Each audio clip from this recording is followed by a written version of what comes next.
Hey, soyez bénis. C'est bon, on ouvert en grande quantité. Moi, je pensais qu'on allait être 4 le matin.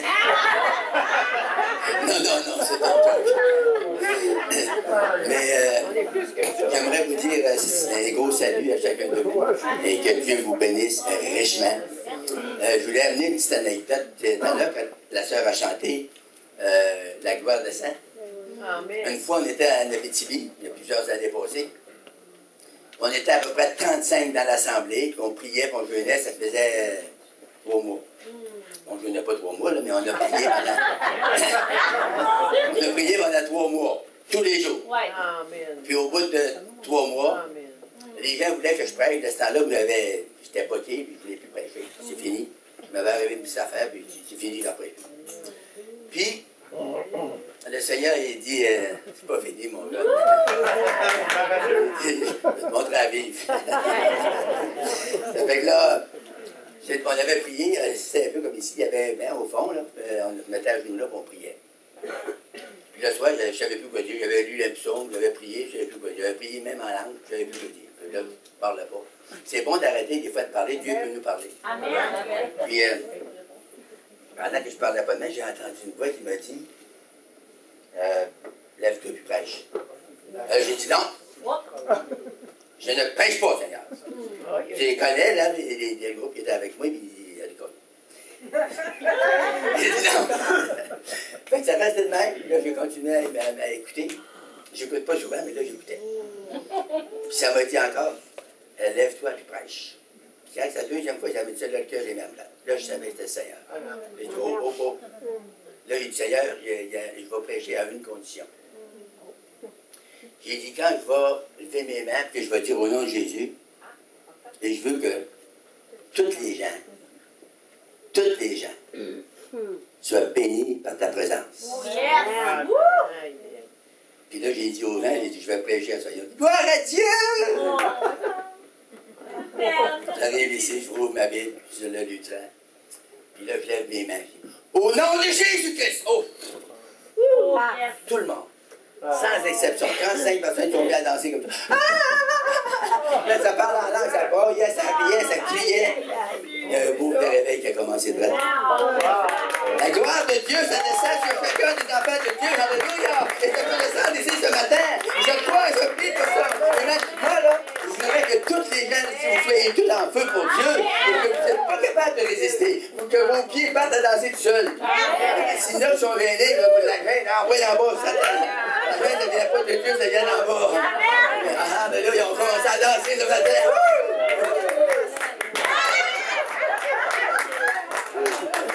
Gloire à Dieu, gloire à Dieu. On a brossé réveillé, on a monté à 70. On a eu 11 baptêmes du Saint-Esprit, 22 nouveaux sauvés. C'est ça que Dieu veut faire quand il fait descendre sa gloire. Et ce matin, ce n'est pas moi qui prêche. Vous êtes bénis, hein?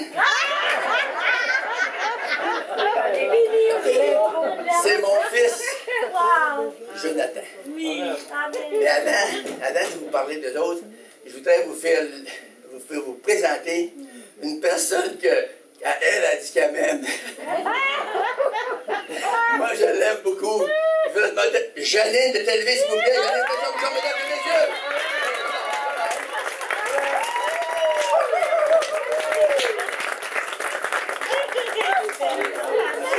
Merci, Janine. Si vous la voyez dans le fort.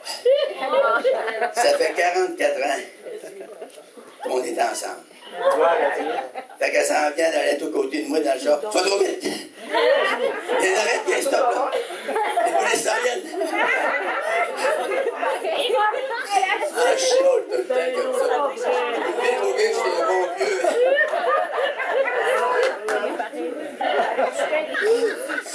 Amen, gloire à Dieu. Merci, Peter, de nous avoir écoutés. Oui, ça fait tellement plaisir. Mon fils, il a 33 ans. Il a 33 ans. Puis à l'âge de 7 ans, 6 ans et demi, 7 ans, on n'a pas essayé de tuer Clodo. On voulait s'en débarrasser, mais...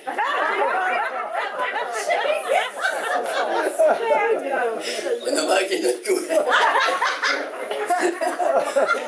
il était sur la classe, il avait tombé en avant, puis je ne le voyais pas. J'ai parti pour aller stationner mon véhicule, puis j'ai sauté, il passait par-dessus avec la roue, il en avait en plus. Là, tout le monde qui était là, vous savez, le témoignage du monde, hein, c'est la mort. Tout le monde disait, il va mourir, il va mourir, il va mourir. Il y avait une dizaine de personnes en avant de la ville qui disaient, il va mourir. Fait que là, j'ai ouvert ma ville de ma femme, j'étais à crier. Elle criait. Et là, moi, elle dit souvent, elle dit,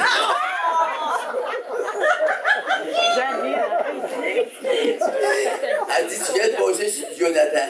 Wow! Là, j'ai arrêté de crier. Là, on dirait que j'ai tout perdu la force que j'avais. Ah oui, c'est ça. Mais là, je me suis redit, j'ai dit Satan dans le nom de Jésus. Merci. Là, je l'ai pris dans mes bras, puis là, on s'est assis dans le champ en arrière, je l'ai mis là, puis là, on s'en allait à l'hôpital. Tout le monde disait, il va mourir, il va mourir, puis il fallait aller à l'hôpital. Puis on s'en allait à l'hôpital, puis on l'a mis dans les bras du docteur, puis le docteur, il était en plus, il y avait une urgence, ça a pris. Ils l'ont gardé 1 heure, en observation. Moi, je me suis en allé dans l'urgence, naturellement. Puis, j'avais parlé du Seigneur à un contracteur de chantier. C'était un gars qui buvait une pinte d'alcool par jour. Yes.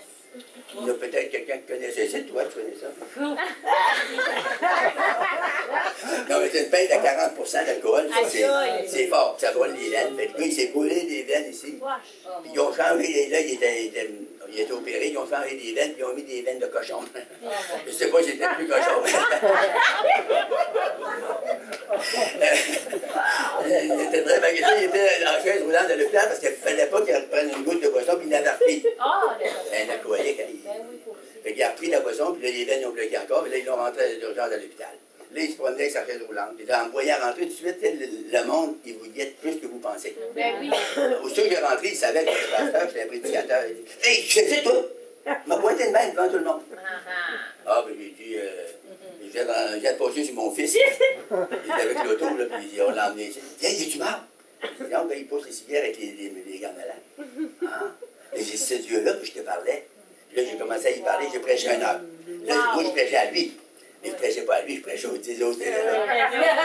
On fout le perruchard, tu sais. Puis là, après cette heure-là, on est retourné pour aller voir. J'ai dit au docteur, puis, le docteur, il dit, il semblerait, on ne comprend pas ça, mais il semblerait qu'il n'y aurait rien. Mais, si vous voulez, on va le garder 1 autre heure. J'ai dit, OK. J'ai retourné là, puis il y avait parti, puis il y avait d'autres revenus dans la. Là, j'ai prêché 1 autre heure. Je parlais toujours, là, quand j'étais roulante. Je parlais assez fort, fait que le monde comprenait tout. J'avais pas le micro. Là, on s'est en allé, puis là, ils ont dit là, on comprend pas ça. Il devrait être mort, mais il semblerait que. Ah oui. Et en tout cas, il dit emmenez-les, puis il dit si il tousse, il y a une origine interne, ramenez-les tout de suite. On s'en va chez nous. On court une attente, ça dit chambre, il y avait un petit passage, puis nous, on était là. Fait que là, on s'est endormi, parce qu'on était énervés de notre affaire. On s'est endormi, comme assoupi un peu. Comme que je m'assoupis, j'attends. Monsieur. Moi, je suis vite, tu mets patins. 3 sauts, t'as rendu dans le champ. Satan, non, Jésus-Christ, ouais. L'autre, t'as prise. Puis dort, on attend. On attend, tombe endormi, il a dormi le lendemain matin. Le docteur l'avait dit demain matin, il va être raide, pas à peu près. Un tempo qui a posé sur le dos. C'était normal. Et on était après déjeuner la même matin, tout d'un coup, je dis, hey, Jonathan, t'as-tu mal à quelque part? Il dit, pas mal, nulle part. C'est un miracle? On a chanté ça tout à l'heure, les signes, les miracles, les miracles. C'est ça que vous allez voir aujourd'hui, ici. Alléluia. Parce que c'est naturel pour les croyants, les enfants de Dieu, de voir des signes, des produits et des miracles. Moi, je suis un miracle, je vais vous le dire à soir. Qu'est-ce que le Seigneur a fait pour le vieux bouchard? Et maintenant, Jonathan, je vais y laisser présenter, hein? Jonathan, je vais te laisser présenter ton amour. Ton épouse, son amour, son chéri, son trésor, fait qu'elle a fait. Fait que, je voudrais juste vous dire que Jonathan, il a été élevé chrétiennement, du mieux qu'on a vu. On fait toujours du mieux, hein? Puis, il était chrétien, il aimait le Seigneur, il croyait en Dieu, il croyait en Jésus, mais il n'avait pas une expérience vivante comme beaucoup de chrétiens n'ont pas aujourd'hui. Et puis, tu veux qu'on fait, nous, on ne peut pas sauver. On fait notre possible, mais on ne peut pas sauver personne. Fait qu'à un moment donné, il est arrivé un problème qui l'a porté à regarder en haut. si je me souviens bien, là, il a levé les bras, il a mis de la musique américaine pour les hommes. Il a perdu le bouton, là. Il était tout seul dans sa maison, puis là, il s'est levé les bras en l'air, puis il a crié à Jésus. Wow. Puis la puissance de Dieu, tout d'un coup. Dites avec moi, tout d'un coup. Tout d'un coup. La puissance de Dieu a tombé dessus. Et là, il a senti une chaleur dans son cou, il s'est mis à parler en d'autres langues, ça sortait. Je ne sais plus capable de fournir, papa, ça sortait, ça sortait. Puis le Seigneur l'a transformé. Puis aujourd'hui, c'est un évangéliste de rue, c'est un enseignant. Écoutez-les bien ce matin, parce que Dieu a quelque chose à vous transmettre à travers son message. Je vous le dis, là, les paroles qui vont sortir, c'est des paroles inspirées, c'est des paroles de feu, des puissantes paroles. Moi, deux fois qu'il prêche, je suis béni, il me demande si je dois prêcher après. Jonathan Bouchard, mesdames et messieurs.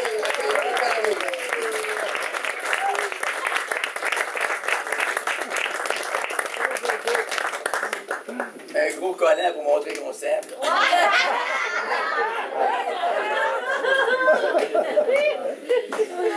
Ça veut dire, mon gars. On t'aime gros. Maman, regarde. Regarde, maman. Mon nom, je commence à parler, tant de temps, il va sauter. OK. Alléluia! Amen. On est vraiment bénis d'être avec vous. Oh, merci. Merci. Vous n'êtes pas si loin, finalement. C'est rendu. Regardez votre voisin aujourd'hui, puis dites, tu parles bien aujourd'hui?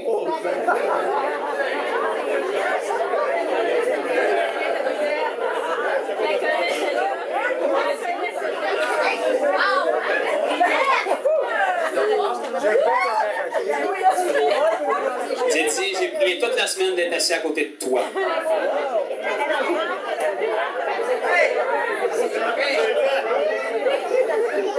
Maintenant, regardez votre autre voisin, votre deuxième choix. Dites, t'es pas trompé non plus, je pense que Dieu peut te bénir. Amen. Donc, à cette heure qu'on a ri, la religion est cassée, on peut être naturel. Amen. La religion, j'aime pas ça. Je pense que ça va se voir assez vite. Je veux, avant de commencer, avant d'oublier, je vais vous présenter mon épouse qui est là, Lisa, avec notre merveilleuse petite fille dans le bedon.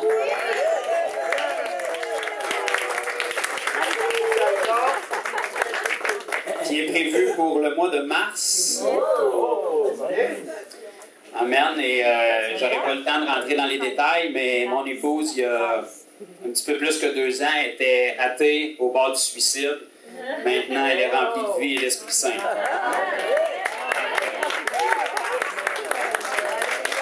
C'est ça que notre Jésus fait. Okay?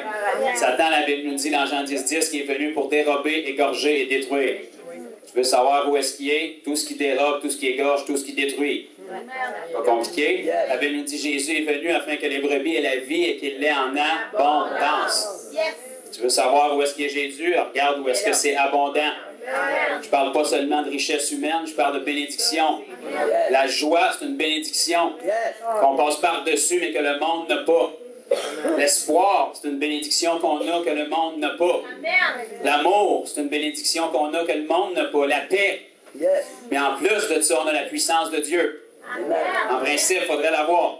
Okay? Parce qu'on aura beau sauter le plus haut qu'on peut et taper des mains aussi fort qu'on veut. Si on n'a pas la puissance de Dieu, on n'est pas différent d'aucune religion sur la planète. Pareil, pareil. Toutes les religions ont un livre, toutes les religions ont un gourou, toutes les religions ont des philosophies. Okay? Donc, même si on s'habillerait très bien et qu'on sentirait très bon, on n'est pas différent des autres. Toutes les religions, d'ailleurs, vont vous dire que c'est eux qui ont la bonne religion. Donc, on n'est pas différent des autres. Ce qui doit trancher ça, c'est la puissance de Dieu. Pourquoi Jésus, 2000 ans après sa mort et sa résurrection, alors qu'on est ici au Québec, très loin d'Israël, je pense qu'il n'y a personne qui a du sang juif ici, peut-être un petit peu, mais pourquoi est-ce qu'un homme a bouleversé la planète d'une façon tellement grandiose que 2000 ans plus tard, on en parle encore puis on le vit? C'est certainement pas parce qu'il n'y avait qu'une religion. Jésus n'était pas le premier qui se présentait comme un personnage venant de Dieu. La différence, c'est que lui était capable de le baquer avec la puissance. Okay? Vous ne seriez pas les premiers à ouvrir votre bouche de nos jours pour dire que vous êtes important et que vous venez de Dieu. Okay? Ce qui doit backer vos mots, c'est la puissance. Si on ne marche pas dans la puissance, on arrête de blâmer les autres, on se met sur nos genoux, on cherche la face de Dieu, puis on obéit. OK? Parce que la Bible nous dit que la parole de Dieu, le royaume de Dieu, ne consiste pas en parole, mais en puissance. 1 Corinthiens 4, 20. Mais la puissance manifeste dans les actions, donc vous n'aviez pas tout à fait tort. OK? La puissance de Dieu vous frappe sur votre divan chez vous avec votre gros coke, votre popcorn, puis vous fassiez la truite à terre pendant 20 minutes, ça ne sauve personne. On va peut-être laver votre tapis s'il était sale, mais il n'y a pas personne qui va ressortir sauvé de ça. Amen. Donc les actions poussent Dieu à manifester sa puissance. Amen. Je vais prendre une gorgée d'eau parce que ça fait commencer. S'il y a des incrédules ici ce matin, c'est fortement conseillé de quitter la place parce que ça risque d'être très désagréable pour vous le reste des quelques heures qu'on va passer ensemble. Parce que je fais partie, en fait, d'une race de plus en plus rare qui s'appelle un croyant qui croit.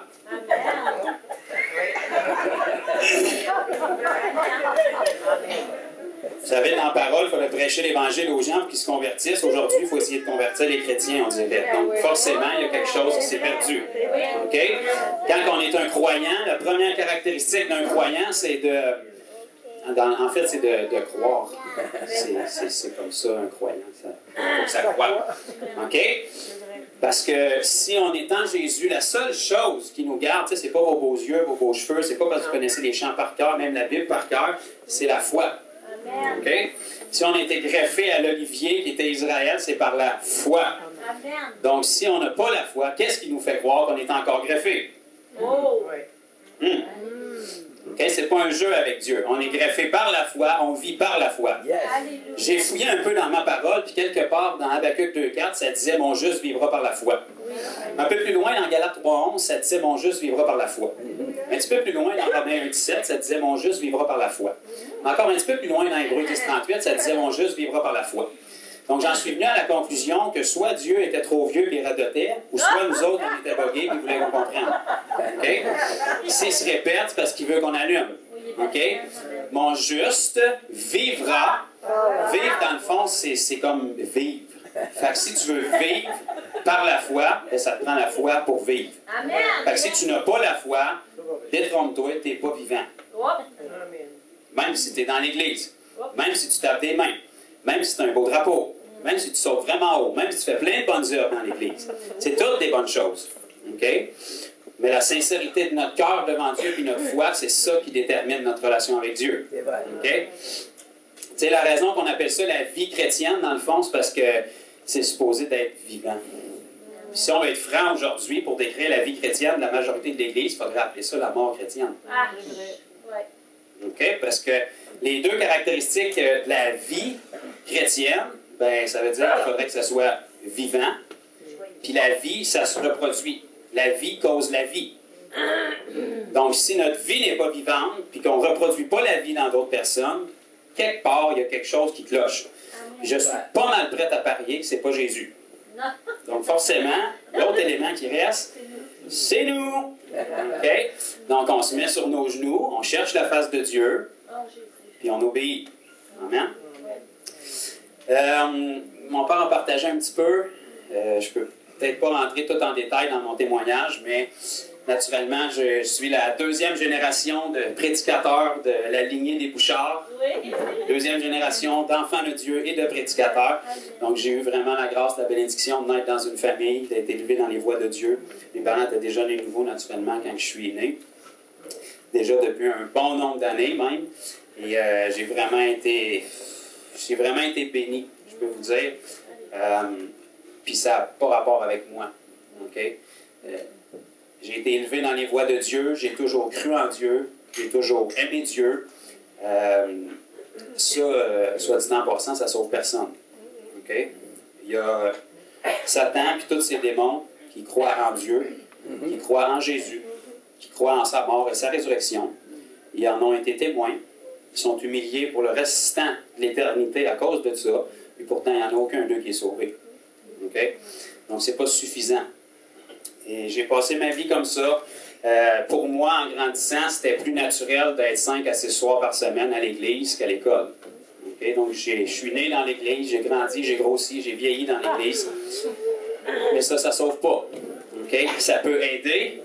Et comme mon père a dit, il ne pouvait rien faire de plus. Okay? La Bible nous dit, élève les enfants dans les voies de Dieu et il ne s'en détournera point quand il sera grand. Mais avant d'être grand, des fois, il y a comme un gap entre les deux. Okay? Donc là, ça se peut qu'ils prennent des petits détours. Et vous savez, même si on a le bon Dieu, avec la bonne Bible, les bons chants, le bon esprit, ça peut rester de la religion pour quelqu'un quand même. Et c'est d'ailleurs une très grande religion pour une grande partie de l'Église aujourd'hui. OK? Bonjour, Patricia. Ton entrée était discrète, ne t'en fais pas. On va te faire la place. Patricia, elle a déjà la gloire de Dieu dans ses lunettes. Amen. Donc, c'est ça. J'ai grandi dans l'Église. J'ai dormi pas mal dans toutes les positions possibles, sur les bancs d'église, en dessous des bancs d'église. J'ai bu tous les restants de copes de jus de raisin de la communion, toute ma vie. J'ai fait toutes ces choses-là. J'ai gossé après tous les instruments de musique qui traînaient en avant. Puis, mais ça ne sauve pas. Et puis, comme la majorité des gens, ben, je suis arrivé à un moment donné à l'âge de 13 ans, puis déjà à cette époque-là, j'avais répété la prière de repentance environ 2600 fois par mois, toute ma vie, sans jamais qu'il y ait aucun changement dans ma vie. Pourtant, tout le monde dans l'église autour qui le faisait avait l'air d'être sauvé, ou du moins ils disaient qu'ils étaient sauvés. Leur vie ne changeait pas, mais ils disaient qu'ils étaient sauvés. Et puis, à l'âge de 13 ans, j'ai eu une petite conversation avec Dieu, puis j'ai dit, ben, je t'aime trop pour aller en enfer. Fait qu'à partir d'aujourd'hui, je ne répéterai plus de prière, puis ça va être réglé. Je vais aller au ciel.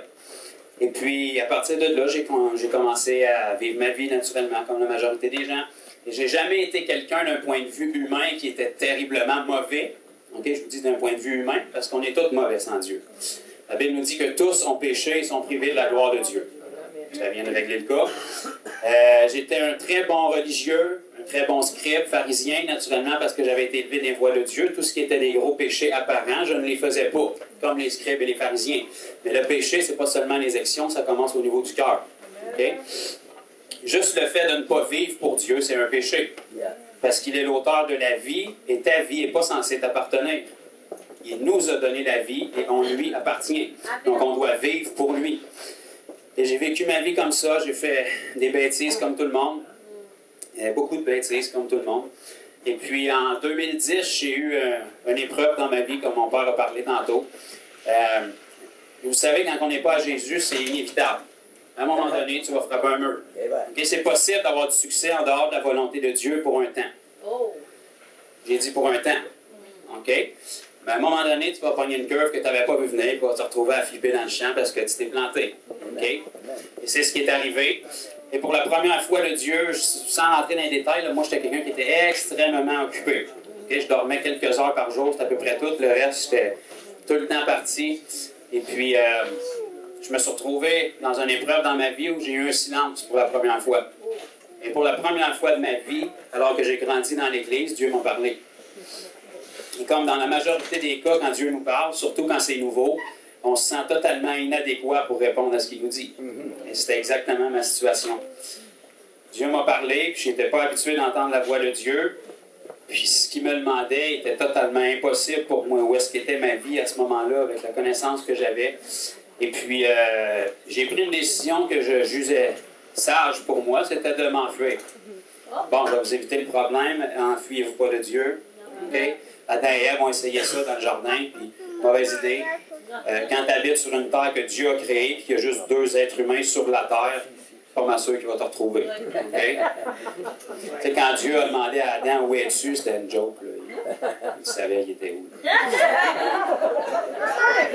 C'est d'ailleurs Dieu qui est allé le chercher. Okay? C'est pas tourner de bord, cacher la face des anges, puis dire ça, c'est des pécheurs pourris, on les laisse là. Non, aussitôt qu'Adam a fait une erreur, il est allé vers eux. Ça, c'est notre Dieu. Le Dieu d'amour qui veut nous ramener. Okay? Et puis j'ai recommencé, je me suis enfui, j'ai rempli ma vie. Et ça fait pas longtemps. Okay? Ça dure pas longtemps. Ça a été une courte période d'environ 3 ans. Je me suis retrouvé en 2013 encore à frapper un mur. Encore plus fort. Et puis là, j'ai encore crié à Dieu.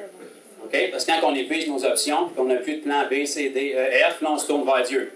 Si on se serait tourné à lui, suite que notre plan A était brûlé, on se serait sauvé bien des problèmes, bien du temps, puis bien des blessures qu'on peut faire à des gens autour. Et puis quand je me suis tourné à lui, savez-vous que Dieu m'a reparlé? Puis il m'a redit la même affaire. Comme si son idée était faite. Il n'a pas changé d'idée. Tu sais, Dieu, il n'a pas une bonne idée. D'un coup, il n'y a pas un flash, il n'y a pas une révélation, il n'a pas évolué. Dieu n'était pas un singe avant, puis à un moment donné, c'est ramassé Dieu. Et il sait ce qu'il sait. Il est l'alpha et l'oméga, le commencement et la fin. Je le sais, c'est dur à croire, mais il en sait un petit peu plus que nous autres. Il est omniprésent, omnipotent, omniscient. OK? Et puis, il m'a redit, mot pour mot, exactement ce qu'il m'avait dit en 2010. Et en 2013, j'étais dans ma salle de bain le matin, puis j'étais en train de parler, puis de parler à Dieu, puis je disais, wow, ça fait 15 ans que je suis chrétien aujourd'hui. J'étais fier. Parce que je vous rappelle qu'à 13 ans, j'avais dit à Dieu, je suis uni. Donc pour moi, c'est à partir de là que j'étais sauvé. Puis j'étais dans ma salle de bain le matin, puis j'étais en train de me valoriser là-dedans, puis j'ai même pas eu le temps de finir ma phrase. Il semblerait que Dieu avait son mot à dire là-dedans. Il y a une voix qui me dit, pourquoi tu dis que tu es chrétien? Puis exactement quand j'ai entendu ça, il y a une boule qui est apparue en avant de moi dans mon esprit, puis j'ai vu ma vie tourner. Ça a pris quelques secondes. Il n'y avait absolument rien de Dieu là-dedans. À part une confession de foi et une assistance à l'église le dimanche, il n'y avait absolument rien de Dieu là-dedans. Jamais dans ce film-là que j'ai vu, j'ai cherché l'intérêt de Dieu. Toutes les prières que j'ai faites à Dieu, c'était pour moi. Jamais j'ai cherché sa volonté. Jamais j'ai cherché à faire ce que lui voulait. Jamais j'ai cherché à lui demander ce qu'il voulait faire avec ma vie. Jamais j'y ai démontré d'amour là-dedans. Jésus n'était pas un Dieu pour moi, c'était une prostituée. Je m'en servais quand j'en avais besoin pour m'aider, puis après je le remettais sur la tablette. C'est-tu correct si on se parle, faut que je mette des mots religieux par-dessus? Faut que je rajoute un glory to God dans chaque phrase? OK? Si on se sert de quelqu'un quand on en a besoin et on le remet là, c'est pas un ami, c'est une prostituée. OK? Et puis, ça m'a bouleversé quand il m'a dit ça, parce que quand Dieu parle, tu n'as pas de mots à dire. J'avais rien à dire. Je la connais, ma vie, je vis avec moi-même. Puis Dieu la connaissait aussi. Et puis ça a commencé à me bouleverser, puis Dieu a commencé à faire du ménage dans ma vie. Puis au mois de septembre 2013, c'est là qu'il m'a reparlé, puis il m'a dit exactement la même chose sur le livre de Jonas. Pas beaucoup de monde qui se sont convertis en lisant Jonas, probablement. Mais quand vous lisez Jonas, vous savez, Dieu il a parlé, puis au lieu d'obéir, il a décidé de s'enfuir. Mauvaise idée. OK? Il s'est ramassé dans un pépin, il s'est ramassé dans le troupe. Et puis il est revenu vers Dieu, parce que c'est toujours ça qui arrive. Et quand il est revenu, la Bible nous dit que quand le poisson a craché Jonas sur la terre ferme, la parole de l'Éternel lui fut adressée une seconde fois.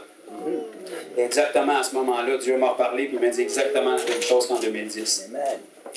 J'ai eu un flash des 3 années qui venaient de se passer, puis toutes les fois où je m'étais sauvé de Dieu durant ce temps-là. Sous prétexte que j'étais trop occupé, là, mais... Et puis Dieu m'a dit, abandonne tout, puis serve-moi. Et je savais que quand Dieu me disait, puis c'est différent pour chaque personne, mais Dieu nous connaît, je savais que quand Dieu me disait de le servir, ça voulait dire de prêcher sa parole puis d'enseigner, parce que depuis que j'étais tout jeune, je le savais. C'était comme... C'est difficile à expliquer, mais je ne pouvais pas m'en défaire. Okay? Je savais que c'était inévitable, mais c'était impossible. Donc à un moment donné, je me disais qu'un ange allait descendre du ciel avec des pincettes brûlantes, qui allait toucher ma bouche avec une pierre chaude, puis qu'il allait avoir une explosion de gloire, puis que j'allais être propulsé à l'extérieur de ma maison, puis j'avais commencé à parler comme le prophète Élie avec une boule chameau en faisant descendre le feu du ciel. Mais ce n'est pas ce qui est arrivé. OK? Parce qu'on veut que Dieu fasse les choses comme nous on veut, quand on le veut, dans les paramètres qu'on le veut, mais Dieu, dans le fond, il est surnaturel. Ça veut dire qu'il est au-delà de ton naturel. Comment tu ferais les choses, tu peux être convaincu que Dieu ne fera pas de même. Parce que comment tu ferais les choses, ça va être ça donne rien. OK? Donc, j'ai dit à Dieu, après m'être effondré au sol parce que je n'étais pas capable de résister à sa présence, j'ai dit à Dieu, ben, tu sais honnêtement que je ne suis pas capable de te servir. C'était vrai dans la position où j'étais, que je me sentais totalement inapte à faire ça. Mais j'ai dit, Dieu, il y a une chose que tu peux faire que je n'ai pas faite il y a 3 ans et que j'aurais peut-être dû faire, c'est de m'abandonner. J'ai dit, te servir, ça, je peux pas, tu sais, c'est en dehors de mes capacités. Mais m'abandonner, ça, je suis capable. suis capable de laisser tomber mes affaires, je suis capable de mettre tout de côté, puis de m'enfermer dans la maison, dans ma chambre avec toi, puis d'apprendre à te connaître. Ça, je suis capable de faire ça. Parce que de toute façon, j'ai essayé l'autre façon, puis ça n'a pas donné grand-chose. Donc, quand tu n'as plus rien à perdre, essaye ton Dieu. Ça se peut-tu, ça? Donc, je me suis enfermé chez nous. Je travaillais. Quand je sortais du travail, je priais dans la voiture jusqu'à chez nous. Quand j'arrivais chez moi, je commençais à lire la parole. Pendant 2 heures, 3 heures, j'écoutais des enseignements, puis Dieu m'instruisait, puis il m'enseignait. Parce que Dieu, il va faire ça quand il donne du temps. La raison pourquoi on ne grandit pas avec Dieu, c'est parce qu'on ne lui donne pas de temps. Puis le temps qu'on lui donne comme on veut, quand on le veut, puis on va être instruit dans les choses qu'on veut. Okay? On ne veut pas apprendre les choses qui nous incriminent un peu. On va apprendre les 7 clés du succès pour avoir une plus grosse maison, une plus grosse piscine, un beau bateau, plus d'amis, réussir dans le ministère, toutes ces choses-là. Okay? Mais là où ça part de changement, de transformation, de repentance, d'obéissance, d'écraser ta chair, de sortir, d'obéir, ça, on ne veut pas l'entendre. Je vous annonce, c'est de ça qu'on va parler aujourd'hui.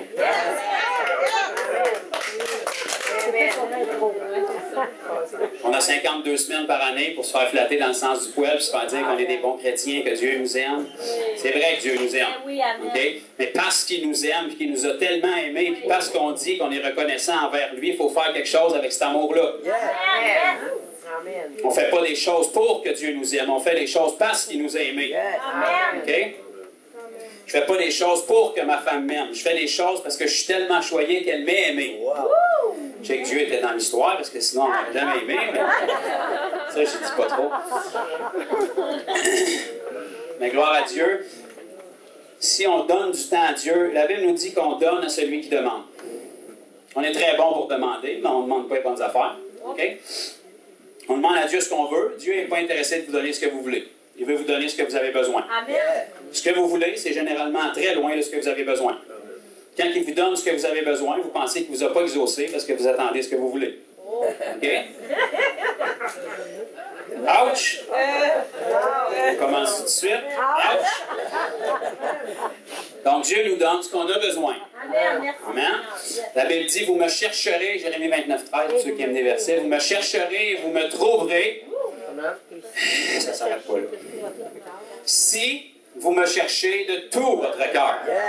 Tout ton cœur, c'est pas compliqué. Tu prends ton cœur puis tu le mets tout dans l'affaire. Si tu n'es pas tout là, cherche pas, tu perds ton temps. Si tu es là à moitié, va ailleurs. Okay? Tu es à Dieu ou tu es sans Dieu. C'est pas compliqué. Tu es à Jésus ou tu es sans Jésus. Si tu es à moitié à Jésus, reste chez vous. Okay? Tu n'es pas un témoignage ni pour Jésus, ni pour les gens du monde. Tu es à fond pour la cause, comme si ta vie en dépendait, parce qu'en fait, c'est ça. Ta vie en dépend. C'est Jésus, il est ton sauveur. Ben, c'est lui qui t'a sauvé la vie. Sans sauveur, c'est la mort qui t'attend. Pas la mort physique, ça, c'est pas grand-chose. La mort éternelle. Okay? Imagine-toi le moment de tourment, le pire que tu as eu dans ta vie jusqu'à maintenant, puis gèle-toi dans cette position-là pour l'éternité. Ça, c'est la version douce, OK? Parce que ça va être bien pire que ça. Je ne veux pas rentrer dans les détails parce que les gens font des doctrines avec un paquet de trucs, mais j'ai vécu ce que c'est d'être séparé de la présence de Dieu pendant juste 1 minute, même pas, au début de ma vie chrétienne, puis je souhaite ça à personne. Imaginez-vous un état de désespoir. Vous savez qu'il n'y a pas d'espoir. Vous savez qu'il n'y aura jamais de lumière. Vous savez qu'il n'y aura jamais rien de plus, puis c'est éternel. Okay? Peu importe les détresses qu'on a ici sur Terre, il y a toujours une lueur d'espoir en dedans de nous. On espère toujours que quelqu'un va faire quelque chose, que les situations vont changer. Il y a toujours une lueur d'espoir. Mais quand vous êtes séparés de Dieu dans la prison qu'il a créée pour Satan et ses démons, il n'y en a plus d'espoir. Vous êtes conscient, vous êtes passé à côté de l'espoir. Vous voyez l'espoir qui est là. Vous voyez les enfants de Dieu qui se réjouissent dans la présence de Dieu, puis vous êtes séparés de cet espoir-là pour l'éternité. L'éternité, dans le fond, c'est que quand tu arrives au bout, il n'y a pas de bout. Ça continue, ça continue, ça continue. C'est très long, dans le fond. Fait que si vous avez eu des années difficiles dans votre vie, là, ben, multipliez-les éternellement. C'est de ça qu'il nous a sauvés. Okay? Puis c'est pas juste après notre mort. Okay? Je le sais qu'à quelque part dans l'histoire de la chrétienté, on a transformé le salut en une prière qu'on répète pour aller au ciel un jour, mais c'est pas ce qu'on voit dans la parole. Jésus ne vous a pas sauvé de l'enfer, il vous a sauvé de vos péchés. Vos péchés vous amènent en enfer. Donc, inévitablement, si on retire le péché, bien, vous n'allez pas en enfer, parce que vous êtes lavé, vous êtes dans la présence de Dieu par la foi.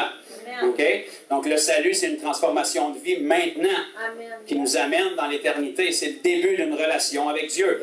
Jésus est la porte qui mène vers le Père.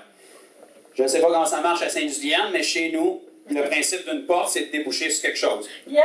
Si je prends la porte, c'est pour aller quelque part. Amen. Je sais pas, sinon tu mets pas de porte, mais un corridor. Ben, le monde, là, la majorité de l'Église, ils ont pris la porte qui est Jésus, puis ils sont à côté dans le cadrage, puis ils regardent. Ah, c'est cool. Ouais. Qu'est-ce que ça t'a donné? Tu aurais pu regarder par la fenêtre. Tu ne peux pas l'affaire à prendre la porte et rester à côté dans le cadrage. Okay? Tu prends la porte, qui est Jésus, qui est le chemin vers le Père. Ta relation est restaurée avec Dieu. Amen.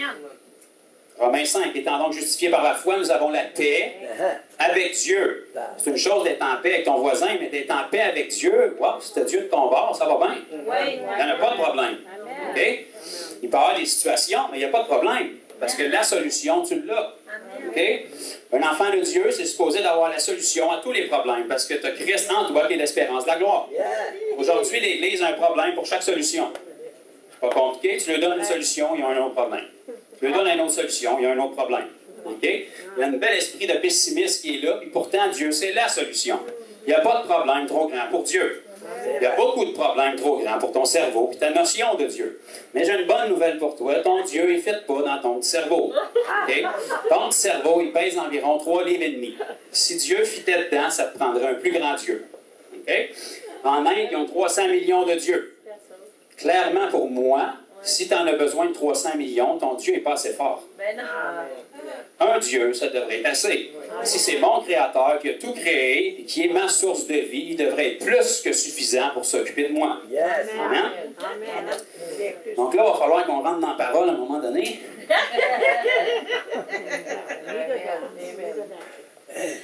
Bon, merci. Et puis quand Dieu m'a parlé, comme je vous ai dit, en 2013, j'ai commencé à chercher sa face. Puis qu'est-ce que mon père a partagé tantôt? J'ai été baptisé du Saint-Esprit environ 1 mois et demi après. La puissance de Dieu est tombée sur moi. Puis ça, c'est... Je ne suis pas un oint particulier de l'Éternel. Je suis un disciple de Jésus. C'est ce que Dieu a donné. On va le lire tantôt. Vous recevrez une puissance, le Saint-Esprit survenant sur vous et vous serez mes témoins. Rien de spécial, rien d'extraordinaire. Aucune personne plus élue qu'un autre. Okay? Un enfant de Dieu. Un sacrificateur et un roi du grand roi. Un maire du monde à venir. Un député du monde à venir. Un gestionnaire du monde à venir. Ne savez-vous pas que vous jugerez le monde et les anges? Ça, c'est vous. Vous allez juger le monde et les anges. Okay? Vous êtes positionnés en Christ avec Dieu, assis à la droite du Père. Christ est en vous, c'est la glorieuse espérance. Dieu va être sûr que votre tête ne veut pas s'échapper de ça. Fait qu'il prend la peine de vous dire que non seulement Christ est en vous, Colossiens 1,27, ceux qui veulent les versets, mais qu'il vous a placé en Christ. Donc, si Christ est en vous, puis vous êtes en Christ, en Jésus-Christ plutôt, ben, ça va bien. Là. Il n'y a pas grand accès pour le diable. Si Christ est en toi, puis tu es en Jésus-Christ, je ne vois pas par où ce qui pourrait rentrer. À part si tu y donnes accès. À part si c'est un problème pour chaque solution. OK? Donc, si on croit cette réalité-là, puis qu'on expérimente ça, puis qu'on vit notre vie en accord avec ça, bien, Dieu va nous donner selon notre foi. Si tu es tout le temps négatif, ta vie va être négative. Si tu penses que Dieu t'a oublié, que tu n'es pas bon, que tu es pécheur, que tu es un pauvre pécheur sauvé par grâce, que tu es un ver de terre, que tu es un chien, bien, tu vas vivre de ça. Parce que tu vas avoir selon ta foi. OK? Je t'annonce que moi, je ne suis pas un chien. Je ne suis pas un ver de terre. Les vers, ça va dans le tequila, laissez ça là. Nous autres, on est des fils de Dieu. OK? Vous êtes des fils du Dieu très haut, des serviteurs et des servantes du Dieu très haut. Puis la Bible dit encore plus que ça. On n'est pas simplement des serviteurs, on est des amis. Parce que le serviteur ne connaît pas la volonté de son maître, mais nous, on est censé la connaître. On vous donne un truc, c'est là-dedans. Tadam! Le mystère est révélé. Il n'y a plus de cachette. Les voies de Dieu ne sont plus profondes et impénétrables. Il nous y a donné accès. Rentre dans le coffre de jouets, fouille, il y a de quoi pour toi. Si tu restes sur tes genoux, les yeux fermés, bien durs, avec l'eau bénite sur toi, toute ta vie, en essayant de trouver quelque chose dans les voies impénétrables, tu ne trouveras rien. OK? Tu as accès. Vas-y, prends-en possession, puis serre-toi-en. Un parent qui achète un jouet à son enfant, il n'est pas déçu de voir l'enfant s'en servir. Il est dans la joie, c'est pour ça qu'il l'avait acheté. La Bible dit que Dieu a pourvu pour nous tout ce qui a trait à la vie en Jésus-Christ, à la piété et à une vie de sainteté. Dieu nous a donné un paquet d'outils qui sont les dons du Saint-Esprit. Et Dieu nous a donné le moyen de la foi pour y accéder. Nous autres, on va regarder ça et on va dire « Wow, c'est beau, ce qu'il nous a donné? C'est vraiment beau, qu'est-ce qu'il nous a donné. Je pense m'aller visiter le coffre, parce que c'est beau, qu'est-ce qu'il nous a donné. Je pense que je vais mettre des belles lumières autour du coffre. C'est vraiment beau, les jouets qu'il nous a donnés. J'ai une idée. Je vais mettre de la belle musique autour du coffre avec du beau sang bon, parce que c'est vraiment beau, qu'est-ce que tu nous as donné. Mais si tu te l'as donné, t'attends quoi pour t'en servir? Si tu te l'as donné, il a dû te le donner pour un but. Amen. Pour qu'on s'en serve. Alléluia. On va rouvrir exceptionnellement dans le livre des Actes des Apôtres. Wow. C'est pas nouveau. J'étais vraiment content ce matin quand j'ai rouvert ma Bible et qu'il était encore là. Ça veut dire que Dieu n'a pas changé d'idée. Amen. C'est encore valable pour nous.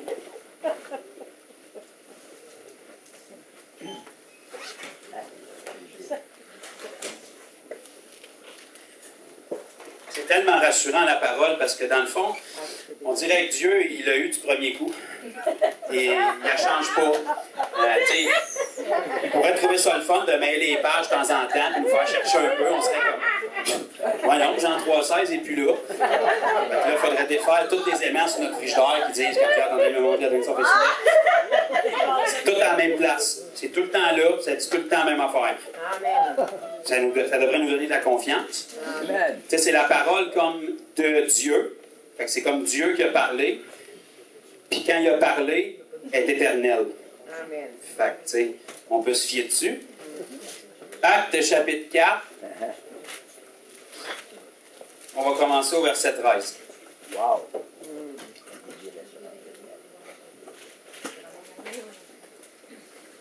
On va commencer au verset 12. On va commencer à Genèse, finalement. Non, c'est pas vrai. Acte chapitre 4, verset 12. Il n'y a de salut en aucun autre, car il n'y a sous le ciel aucun autre. Aucun autre, dans le fond, ça veut dire comme aucun autre. Ça veut dire qu'est-ce qui est écrit. Tu n'as pas besoin de checker dans le grec, ça va dire la même chose. Aucun autre nom qui a été donné parmi les hommes, ça c'est nous, par lequel nous devions être sauvés. Devions, ça vient du verbe devenir, qui veut dire que ce n'est pas une option. Verset 13. Lorsqu'ils vinrent l'assurance de Pierre et de Jean, ils furent étonnés, sachant que c'étaient des hommes du peuple sans instruction. Wow! Il y avait de l'assurance quand même. Et ils les reconnurent pour avoir été avec Jésus. Leur assurance venait de là, d'après moi. Mais comme ils voyaient près d'eux l'homme qui avait été guéri, ils n'avaient rien à répliquer. Ah, c'est bon ça.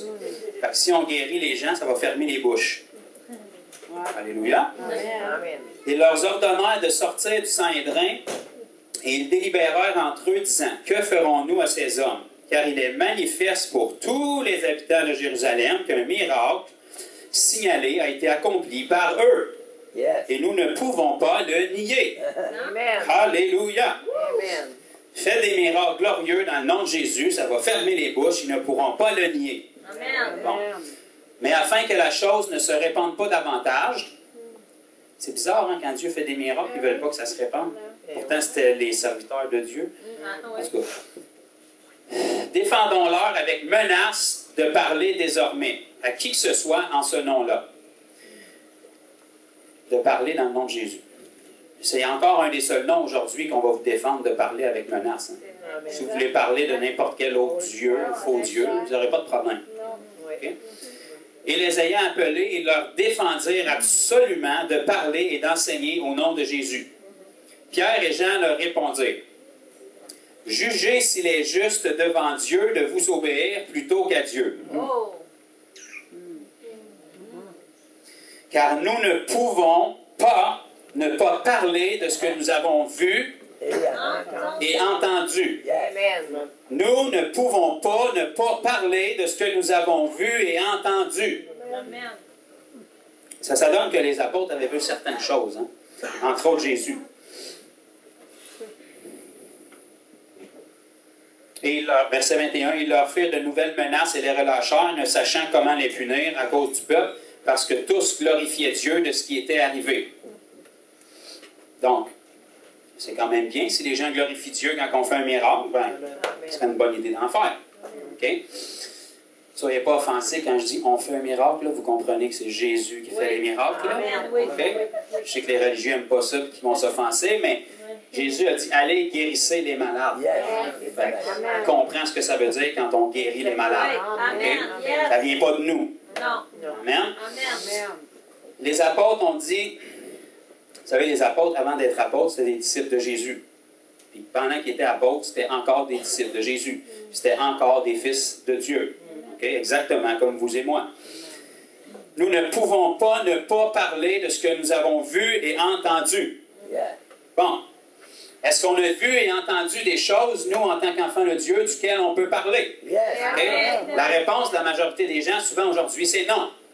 Okay? Parce qu'à part avoir rempli une carte de membre, ils n'ont rien d'autre qu'ils ont vu et entendu. Mais en principe, si tu es sauvé, puis tu es sauvé de tes péchés, ça veut dire qu'avant, tu étais dans tes péchés, puis là, Dieu t'en a sorti. Donc, tu es supposé avoir vu et entendu la puissance de Dieu dans ta vie. Amen. Même si tu n'as pas une grande connaissance de l'Évangile encore, tu es toujours bien capable de donner ton témoignage. Amen. Parce que si tu es sauvé, tu devrais savoir tu as été sauvé de quoi. Tu devrais savoir qu'est-ce que tu faisais avant, puis qu'est-ce que tu fais maintenant. Tu devrais savoir comment tu voyais Dieu avant, puis comment tu le vois maintenant. S'il n'y a aucune différence, il y a quelque chose qui cloche. Amen. Si vous rencontrez un 18 roues face à face en partant d'ici après-midi, s'il n'y arrivera pas par la puissance de Dieu, ça ne me dérange pas, vous êtes qui, ça va laisser des marques quelque part. Il y a quelqu'un quelque part qui va le voir et l'entendre. Si vous faites un face-à-face avec Jésus, ça ne laisse pas de marque, je ne sais pas quel Jésus vous avez rencontré, mais ce n'est pas le mien. Ce n'est pas celle de la Bible. OK? Puis quand on entend ça, il ne faut pas l'entendre avec une oreille de condamnation, il faut l'entendre avec une oreille ouverte et dire « Je veux expérimenter quelque chose avec Dieu ». Et si tu veux expérimenter quelque chose avec Dieu, Dieu ne restera pas les bras croisés avec ses anges, dire « Il est-tu innocent? Il pense que je vais faire de quoi pour lui. » C'est sa raison d'exister. OK? Dieu t'a créé. C'était son idée.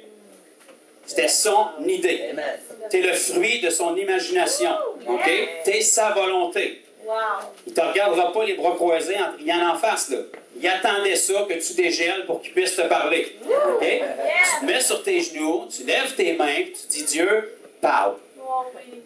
Puis tu attends qu'il parle. Puis quand tu n'entends rien, il parle. C'est juste parce que tu veux l'entendre de certaines façons, quand tu veux, où tu le veux, sur la bonne tonalité, sur le bon refrain, dans la bonne chanson, dans la bonne température. C'est pas comme ça qu'il parle. Il parle à sa façon, selon ce que tu as besoin. Fait que quand tu es sur tes genoux, puis tu cherches sa face, puis tu as l'impression que tu perds ton temps, il est en train de te transformer. Même si tu sens rien. Le summum de l'expérience spirituelle, c'est pas quand on est ici de 50 dans une pièce, puis qu'il fait chaud, puis que ça sent bon, puis qu'on entend des belles louanges. C'est pas ça le summum de l'expérience spirituelle. Ça, c'est bien plaisant, mais c'est très charnel. C'est vos sens qui sont nourris. Ma soeur chante pas mal mieux que moi. La louange puis la musique est pas mal mieux que quand moi je chante. La présence de Dieu qui nous touche, qui nous donne des petits frissons. Oh, alléluia. Ça, c'est charnel.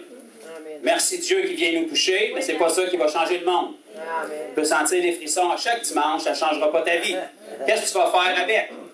Le summum de l'expérience spirituelle, c'est quand tu es sur tes genoux, dans ta chambre, pas de musique, que tu regardes le mur, que tu as l'impression d'être fou, que ta tête te dit... Tu sais que devant un psychologue, si tu lui dis que tu es enfermé dans une pièce à parler avec ton mur, à quelqu'un qui n'existe pas et que tu ne vois pas, on a des produits pour ça. Puis là, tu peux répondre à ta tête, c'est sûr que tu ne comprends pas. Tu es inimitié contre Dieu. Tu ne comprends pas les choses de Dieu. J'ai trouvé ça dans la parole qui est supposée d'être ma vérité. Dans Romains, ça nous dit la chair est inimitié contre Dieu. Elle est bouchée. Elle ne comprend rien. La chair, là, elle, pour elle, 2 plus 2, ça donne 4. Pour Dieu, ça peut donner 5, 6, 7, 10. C'est Dieu qui décide. Okay? Donc, tu dis à ta chair, ferme-toi, puis regarde le mur. Moi, je suis en relation avec Dieu. Okay? Et pendant que tu es sur tes genoux, et que tu as l'impression de perdre ton temps, bien, Dieu est en train de te transformer. Puis là, la semaine d'après, quand tu fais quelque chose de pas nécessairement spirituel, comme conduire ton auto, quelqu'un qui ne connaît pas Jésus va te couper en voiture. Puis au lieu de le blasphémer, tu vas te mettre à le bénir. Puis tu vas dire, mais qu'est-ce qui s'est passé? Parce que avant, j'aurais pas fait ça. Puis là, Dieu va dire, mais tu sais, quand tu étais sur tes genoux dans ta chambre, tu regardais le mur, puis tu te disais, comment ça que les joints sont mal faits de même? Comment ça que les 2x4 sont croches? Comment ça que j'ai oublié de faire l'épicerie cette semaine? Ben, ça, c'était très spirituel, parce que j'étais en train de te transformer. Parce que si tu es sur tes genoux dans ta chambre et tu n'entends rien, tu vois rien, ça veut dire que tu es fou ou que tu as de la foi. Un des deux. Moi, je vais miser sur la foi. Parce que si tu étais fou, tu pourrais faire des affaires bien plus agréables que ça pour ta chair.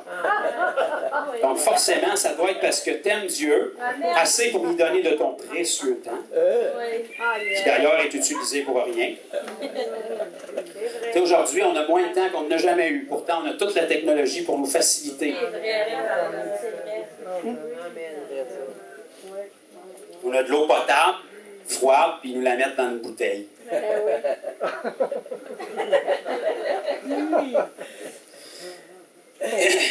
C'est ça d'être spirituel. C'est comme ça qu'on est transformé. Parce qu'on ne marche pas selon la chair, mais selon l'esprit. Marcher selon l'esprit, là, c'est pas comme Ghostbusters, puis une affaire bien mystique. Et là, Dieu t'a dit tout. Aujourd'hui, tu vas mettre ton pied gauche en bas du lit avant le droit. Tout lieu que foule la plante de ton pied, je te le donne. Arrête, là. Okay? Si tu es assez spirituel que tu n'es plus capable de fonctionner dans le naturel, il y a quelque chose qui ne marche pas. Là. Okay? Être dirigé par l'esprit, là, c'est pas quelque chose de compliqué. Tu crois la parole, puis tu y obéis. Tu vas être dirigé, c'est garanti. Ça, c'est vrai. Tu fais à ta tête, tu es charnel. Voilà. Tu fais ce que Dieu dit, tu crois ce que Dieu dit, même quand tes yeux voient d'autres choses. Ça, c'est spirituel. Wow.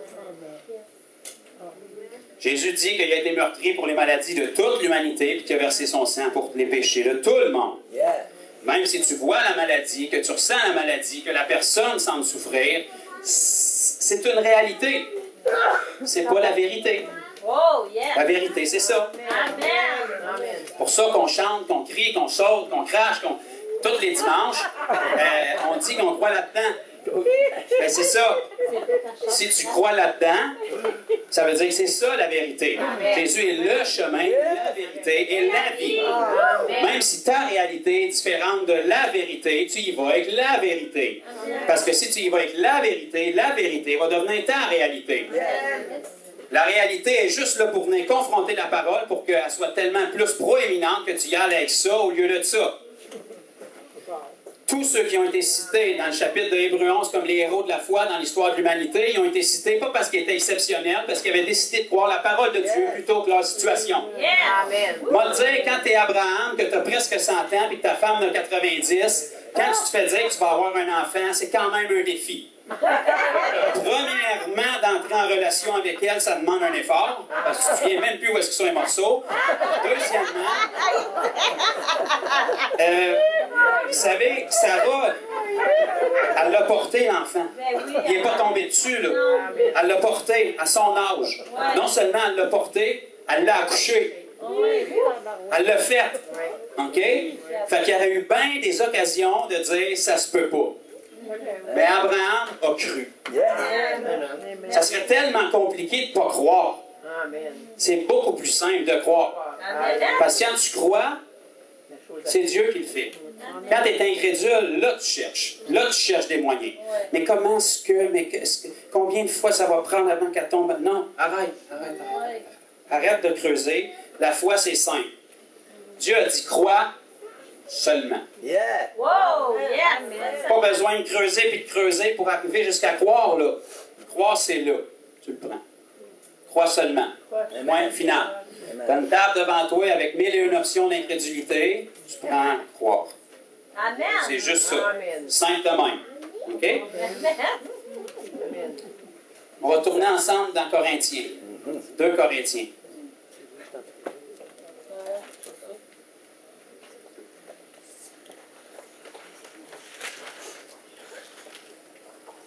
Faut-tu qu'on arrête à midi? Non. Ah, on n'est pas prêt. Non. Quelle journée? Midi aujourd'hui? Non, demain, c'est bon. On aime ça.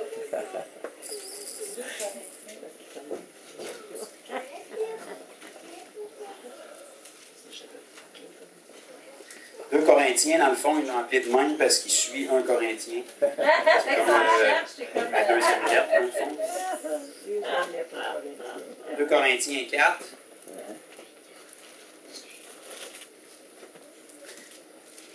Merci Seigneur.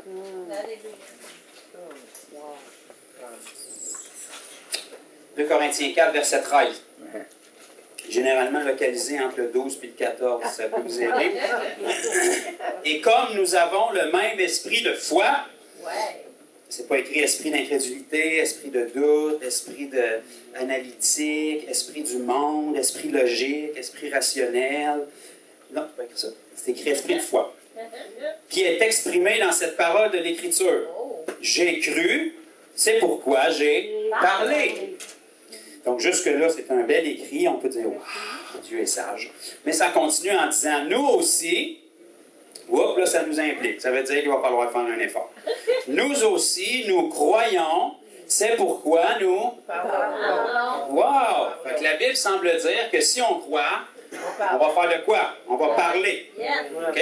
Donc, si on croit ce qu'on dit qu'on croit, ce qu'on chante, ce qu'on croit, ce qu'on colle sur notre char, qu'on croit, ce qu'on met sur notre fond d'ordinateur, qu'on croit, ce qu'on met sur notre radio, qu'on croit, ça veut dire qu'on va parler. Amen.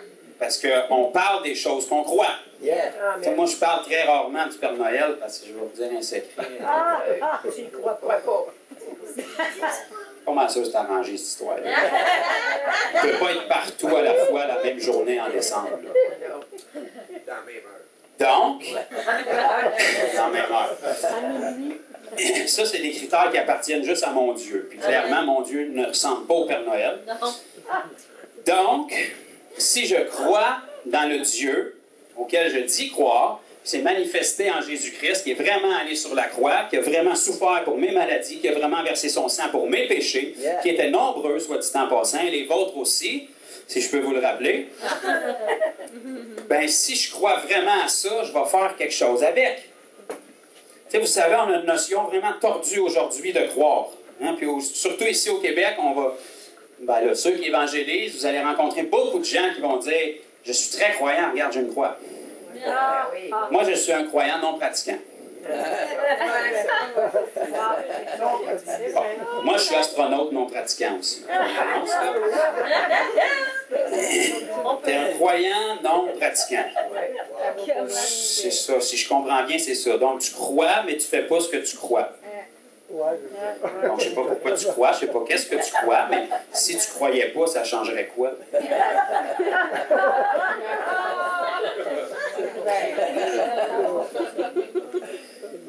Donc, si je comprends bien, admettons là, qu'on est dans un avion et qu'on va s'écraser.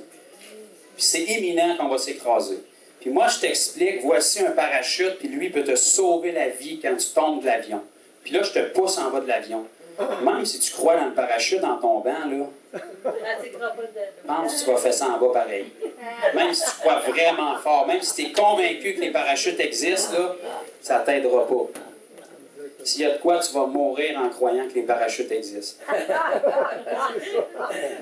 Si ta vie est en jeu, puis le seul élément qui peut sauver ta vie d'une mort imminente, c'est un parachute, je pense que ce qui est conseillé, c'est que tu écoutes attentivement chaque mot que j'ai à te dire sur le fonctionnement du parachute et que tu le mettes. Ben, Jésus, c'est un peu ça. Il est le seul qui peut sauver notre vie. Donc, on écoute attentivement ce qu'il nous dit. Puis si on veut qu'il nous serve lorsqu'on va tomber de l'avion, parce que vous allez tomber, je vous l'annonce, je vous le prophétise, ben vous allez l'avoir sur vous. Tout ce que vous avez, c'est tirer à la corde. Il est avec vous. Puis s'il ne rouvre pas, vous allez rejoindre Jésus pareil rendu en bas. Vous ne pouvez pas tuer un chrétien, vous faites juste changer son adresse. C'est tout ce qui arrive. Okay? Donc, si on croit, on parle. Si on croit, on fait. Si j'avais dit à ma femme toute ma vie que je l'aime, jamais je l'aurais demandé en mariage, jamais j'aurais passé du temps avec elle, jamais j'aurais adressé la parole, ça aurait été bizarre un peu. Okay? La raison pourquoi on est ensemble, puis qu'on a fait un mariage ensemble, puis qu'on a une vie commune ensemble, c'est parce qu'on croyait dans l'amour qu'on avait l'un pour l'autre. Puis on croyait dans Dieu qui nous unit. Okay? Donc, parce qu'on croyait, on a fait. Parce qu'on croyait, on a parlé. On a fait alliance ensemble. On s'est donné l'un à l'autre dans les bons et les mauvais jours. Jusqu'à la fin, jusqu'à ce que Jésus revienne. Okay? Donc, on a fait quelque chose avec la foi qu'on avait. Pourquoi est-ce qu'aujourd'hui, on dit croire, mais on ne fait rien avec? Pourquoi est-ce qu'aujourd'hui, on dit croire, mais on passe notre vie à chercher ce qu'on pourrait faire avec ce qu'on dit qu'on croit? Pour finalement arriver à la fin et pas comprendre encore ce qu'on peut faire avec ce qu'on dit qu'on croit, et réaliser que tout le temps qu'on a cherché, on n'a rien fait. Prendre une gorgée d'eau.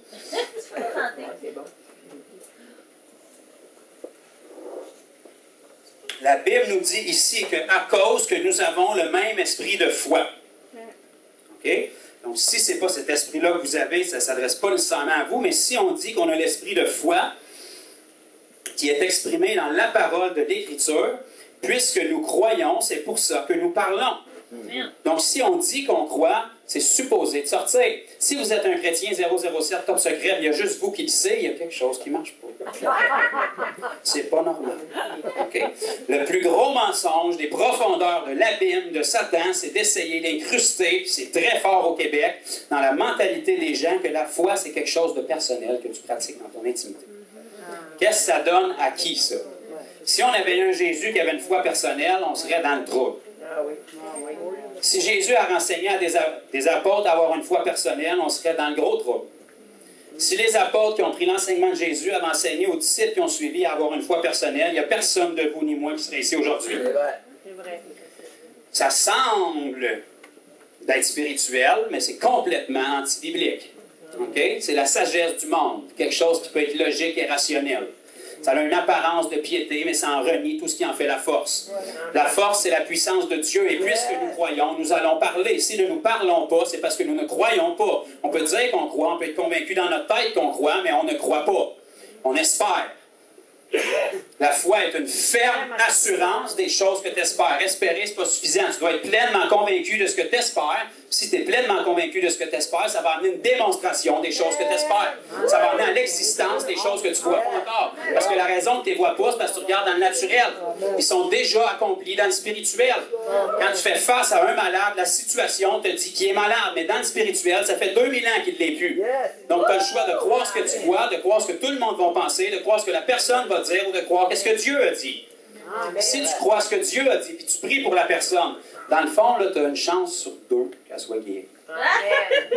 Si tu ne pries pas, check bien ça, elle ne sera pas guérie. Tu as 100% de chance qu'elle reste comme qu'elle est. Fait que si tu veux mettre toutes les chances de ton bord, tu vas faire ce que Dieu dit de faire. Si tu crois et tu rouvres ta bouche pour dire aux gens ce que tu as vécu. Là, on n'a même pas touché l'Évangile encore. Par la grâce de Dieu, on va y arriver. Mais même si tu ne sais pas l'Évangile, je ne sais pas sur quoi tu as été sauvé, là, mais même si tu n'as jamais entendu l'Évangile, tu es capable de témoigner aux gens ce qu'il a fait pour toi. S'il a fait quelque chose pour toi. Amen. Parce que si tu dis que tu es sauvé, il t'a sauvé. Il faut qu'il ait fait quelque chose pour toi. Okay? Parce que dire que Jésus il était sur la croix il y a 2000 ans, mais il n'est pas plus sauvé pour ça. Là. Parce qu'il était sur la croix pour tout le monde. Tu peux facilement trouver quelqu'un qui n'est pas sauvé. Donc forcément, il n'a pas sauvé tout le monde de force. La Bible nous dit c'est par la grâce que vous êtes sauvés, Éphésiens 2:8, mais par le moyen de la foi. Donc si tu veux accéder à la grâce, il faut que tu prennes ta foi pour la mettre là. Si tu prends ta foi pour la mettre ailleurs, la grâce est encore là, mais elle n'est pas bénéfique pour toi. C'est par la grâce que vous êtes sauvés, par le moyen de la foi. Et cela ne vient pas de vous, c'est un don de Dieu. Un don. C'est gratuit en plus. Et ce n'est point par les œuvres, afin que personne ne se glorifie. Alléluia, ça, on aime ça, ce verset-là, parce qu'on n'a rien à faire. Mais l'autre verset dit, car vous avez été sauvés et créés en Jésus-Christ pour de bonnes œuvres, que Dieu a préparées d'avance, afin que vous, dans le fond, j'ai checké dans le grec, ça veut dire vous. Ça veut dire les auditeurs. Si tu lis ça, tu t'es fait poigner. Ça s'adresse à toi. Afin que vous les pratiquiez. Le principe de pratiquer, dans le fond, c'est que tu le fais. Sinon, ça serait écrit que Dieu les pratique. Ça dit que Dieu les a préparés et qu'il veut que toi, tu les pratiques. Parce que si Dieu les prépare et les pratique, il n'y a pas besoin de toi dans l'histoire. Dieu, il ne vous a pas créé parce qu'il était solitaire. Là. Il ne vous a pas créé parce qu'il avait de la peine, parce qu'il se sentait tout seul. Il y avait des anges. Il était correct là. Okay? Vous êtes sa parfaite volonté. Il vous a créé pour un but. Okay? Puis ça, c'est pas compliqué. Rouvrez la première page de votre Bible. Genèse 1, 26. Vous avez été créé à son image au départ. Okay? Il est arrivé des petits pépins entre-temps. Mais au départ, vous avez été créé à son image et à sa ressemblance pour assujettir sa création. C'est pour ça qu'il vous a créé. Au lieu de tout faire tout seul, il s'est dit, je vais créer des êtres, je vais leur donner ma puissance pour qu'ils puissent le faire pour moi. C'est pour ça qu'il vous a créé. Mais si on ne remplit pas le but de pourquoi on a été créé, pourquoi on est là? Ça, c'est l'existence d'un inconverti. C'est ça leur existence. 9 à 5, lundi au vendredi, travaille toute ta vie, pour être capable de te payer un plus gros char que le voisin, tes enfants aient du plus beau linge que celle de ton voisin, pour grossir ta piscine avant que celle de ton voisin le fasse, pour aller dans le sud, faire des beaux sourires, ses photos, pour dire à tout le monde que tu as une vie existante, mais tu es toute seule dans ta grande maison, dans ton grand char, tu n'as plus d'amis. C'est ça la vie. Puis tu te ramasses au bout de ta vie, tu as travaillé fort toute ta vie pour avoir un compte de banque bien plein, puis c'est les autres qui en profitent quand tu meurs, puis ils ne se souviennent même plus de toi. C'est ça l'existence, c'est vanité ça. C'est pas pour ça qu'on est là. Les gens du monde vivent pour ça, mais nous on a un espoir et une espérance. On aime ça le chanter, on aime ça le crier, on aime ça le lire, mais où est-ce que c'est dans notre vie? Où est-ce qu'elle est l'espoir? Où est-ce qu'elle est la joie? Où est-ce qu'elle est la puissance? Où est-ce qu'ils sont les fruits? Si on croit, on parle. Où est-ce qu'ils sont les mots? Ma femme avait 25 ans, elle n'avait jamais entendu parler de Jésus de sa vie. Puis sans offense, sa famille disent qu'ils sont croyants. Mais en quoi tu crois?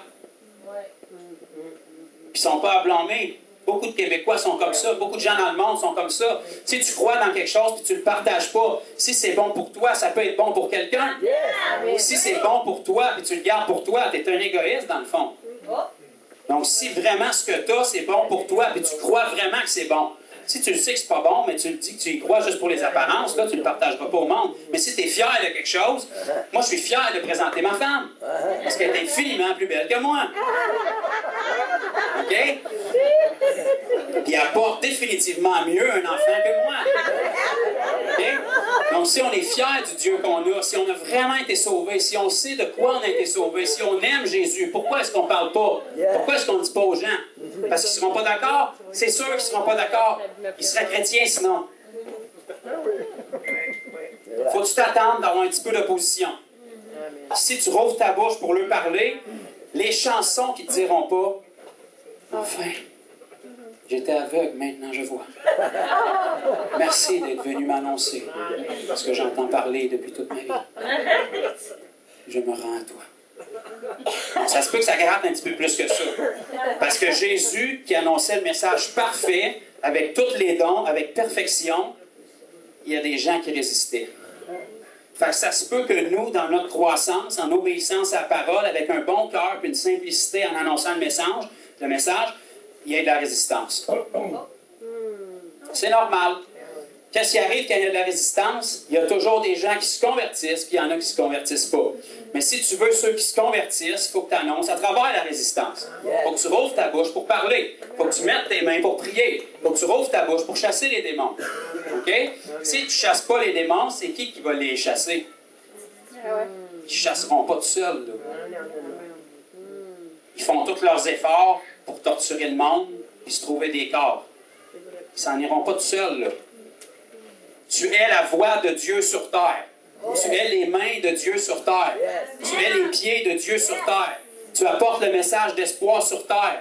Dieu te l'a donné. Tu es un ambassadeur pour Christ. Donc, si tu crois dans ce que tu lis, ce que tu chantes, que tu dis que tu crois, il faut que tu parles.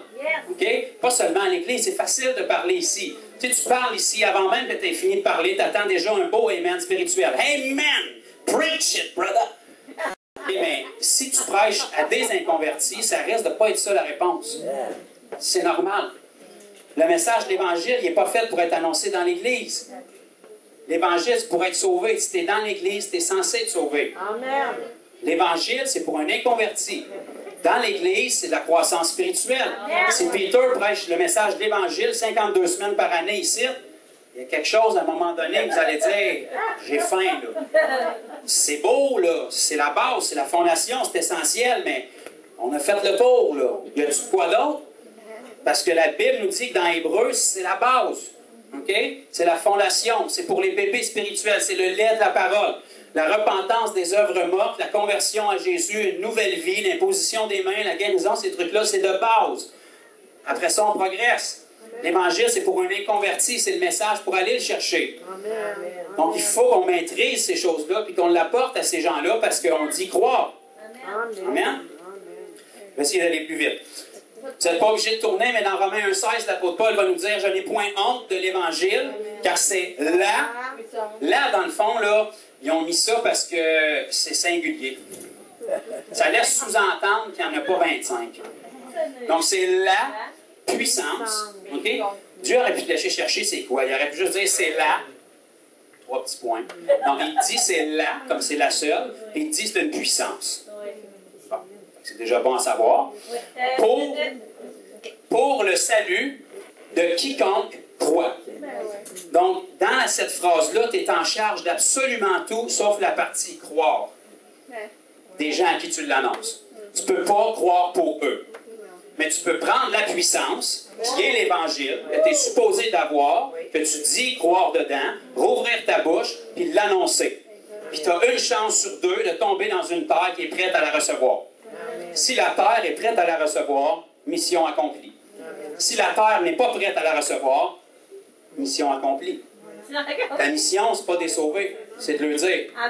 C'est d'être une sentinelle, c'est de briller, c'est de leur donner le message. Fait que dans le fond, Dieu t'envoie dans une mission où tu ne peux pas avoir d'échec. Si tu y vas, tu es gagnant. Si tu pries pour quelqu'un, tu es gagnant. Dieu ne te dira jamais « Je ne voulais pas que tu pries pour celle-là. » Elle ne le méritait pas. Elle n'a pas été fine. Elle est dans le péché. Elle a besoin de demander pardon. Elle a blasphémé. Tu sais, Jésus a opéré pendant 3 ans de ministère ici avec 100% d'inconvertis. Je pense qu'il y en a un dans le tas qui avait besoin de demander pardon. Puis Jésus l'a quand même guéri. Je pense qu'il y a une personne dans ceux que Jésus a délivré de démons qui avait du péché dans sa vie. Puis le démon a quand même sorti. Tu sais, aujourd'hui, on veut nettoyer l'atmosphère spirituelle. On veut briser les esprits territoriaux. On va avoir une couverture spirituelle de quelqu'un qui, je sais pas, Jésus était suffisant la dernière fois que j'ai checké, mais là, des fois qu'il y avait une brèche, je vous envoie comme un agneau parmi les loups. Va-t'en des loups, varge dans le tas, Jésus est avec toi. Le ciel au complet attend que tu dégèles pour faire quelque chose. Qu'est-ce que tu as besoin de plus? Tu crois, tu parles. Tu crois, tu agis. La foi sans les œuvres, bon, ça ne te donne rien de l'avoir. Dans quoi tu crois? Pourquoi tu crois? Si tu crois et tu n'agis pas, si tu crois et tu ne parles pas, arrête de croire. C'est bien plus facile de ne pas croire. Laisse-toi aller avec le courant du monde, puis tu t'en vas direct en enfer. Tu vas avoir du plaisir en chemin en y allant, avec plein de problèmes, mais tu vas avoir bien plus de plaisir si tu es en Jésus. La vie chrétienne, c'est excitant. Les gens qui obéissent à la parole de Dieu et qui marchent dans la puissance de Dieu, qui voient des vies transformées, je peux vous garantir, ils n'ont pas de problème. Le témoignage qu'ils vont te donner quand tu leur serres la main, ce n'est pas les 1001 problèmes qu'ils ont eu dans la semaine. C'est la gloire de Dieu. Okay? Les 1001 problèmes qu'il y a dans la semaine, là, tu peux ouvrir le Journal de Montréal pour les avoir. Ça, c'est la Bible du diable. Okay? Puis nous, on le lit sous prétexte qu'on veut se renseigner sur ces choses-là, mais ça te donne quoi? Renseigne-toi donc sur les œuvres de Dieu. Parce que s'ils se sont faites là, Dieu veut les reproduire. Le livre des Actes des Apôtres, il veut qu'ils se poursuivent. Amen. Parce que le même esprit qui a été donné aux apôtres, c'est le même esprit qu'on a. Donc la page n'est pas fermée, là. Ça se continue. Ça n'arrête pas au chapitre 28. On marche encore dedans. Tant que la porte du salut est ouverte, puis tant que Jésus n'est pas revenu, le livre des Actes se continue. Vous croyez? S'il y a des croyants, je sais que c'est de plus en plus rare d'en trouver qui croient, mais s'il y a encore des croyants qui croient, bien, vous faites. Vous ne faites pas pour être chrétien. Vous faites parce que vous êtes chrétien. Vous ne faites pas pour être sauvé. Vous faites parce que vous êtes sauvé. C'est la foi en Jésus qui nous sauve. Le problème, c'est que c'est quoi de la foi? Parce que s'il n'y a pas d'œuvre, c'est pas de la foi. Voyez-vous comment c'est venu plus tranquille, là? C'est possible d'avoir plein d'œuvres sans aucune foi. Mais c'est impossible d'avoir une foi biblique sans œuvre. C'est là où la ligne est mince, puis les gens ne comprennent pas, puis ils tombent sur la condamnation. C'est pas tes œuvres qui vont te sauver. Mais une fois que tu es sauvé, tu dois produire des œuvres. C'est tes œuvres qui démontrent la sincérité de ta foi. Tu ne fais pas des œuvres pour que Dieu t'aime plus. Tu fais des œuvres parce que tu as tellement été aimé de Dieu, puis tu l'aimes tellement. Puis si tu dis que tu l'aimes, tu vas faire quelque chose pour lui. Amen. Amen. Dans Acte 1, je l'ai cité tantôt, verset 8, ça nous dit, Jésus a promis à ses disciples, il a dit, attendez à Jérusalem ce que le Père a promis. Okay? Si le Père te promet quelque chose, c'est généralement bon signe que ça va finir par arriver. Okay? Parce qu'il n'est pas un homme pour mentir, ni un fils de l'homme pour se repentir. Sa parole est la vérité. Il a dit, attendez à Jérusalem ce que le Père a promis. Vous recevrez une puissance, le Saint-Esprit survenant sur vous, et vous serez mes témoins. Il te donne le Saint-Esprit parce que dans sa tête, tu es censé être son témoin. Amen. Donc, si tu as reçu le Saint-Esprit et tu n'es pas un témoin, tu l'as pourquoi? Qu'est-ce qu'il te donne? Pour parler en langue, c'est tout? C'est glorieux que tu parles en langue. Tu te fortifies si tu parles en langue. Mais c'est pas tout. C'est une puissance pour être un témoin. Il doit avoir une action qui vient aussi. Si c'est une puissance pour le salut de quiconque croit, puis que le livre des Actes nous prouve qu'il semblerait que ça ait fonctionné pour les apôtres, parce que le premier message a donné 3000 conversions, c'est quand même un pas pire résultat. Quelques jours après, il y en a eu 5000, c'est quand même un pas pire résultat. Tu pars à une église avec 8000 personnes. OK? Avec 8000 baptêmes aussi. Fait que ça fait beaucoup de saucettes. OK? Ça les gardait actifs. Il n'y avait pas le temps de se plaindre sur leurs problèmes, puis comment est-ce qu'ils sont persécutés, puis comment est-ce que le compte d'hydro était trop élevé, parce qu'ils étaient trop occupés à baptiser des gens. Aujourd'hui, on se plaint sur tout parce qu'on n'a rien à faire. On veut que Dieu fasse tout. Mais si Dieu fait tout, t'es quoi dans l'histoire, toi? Pourquoi t'es là? Pour diriger Dieu, pour lui dire quoi faire? Parce que clairement, ça ne semble pas bien marcher, là. Amen? 1 Corinthiens 2.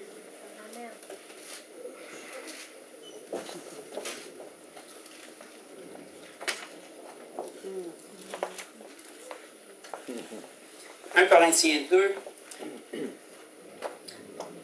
à partir du verset 1. Pour moi, frère, c'est l'apôtre Paul qui parle à Corinthe, pour moi, frère, lorsque je suis allé chez vous, ce n'est pas avec une supériorité de langage ou de sagesse que je suis allé vous annoncer le témoignage de Dieu. Donc, l'apôtre Paul est allé annoncer le témoignage de Dieu. L'apôtre Paul, il avait de quoi à dire. Parce que dans le fond, il a rencontré Jésus.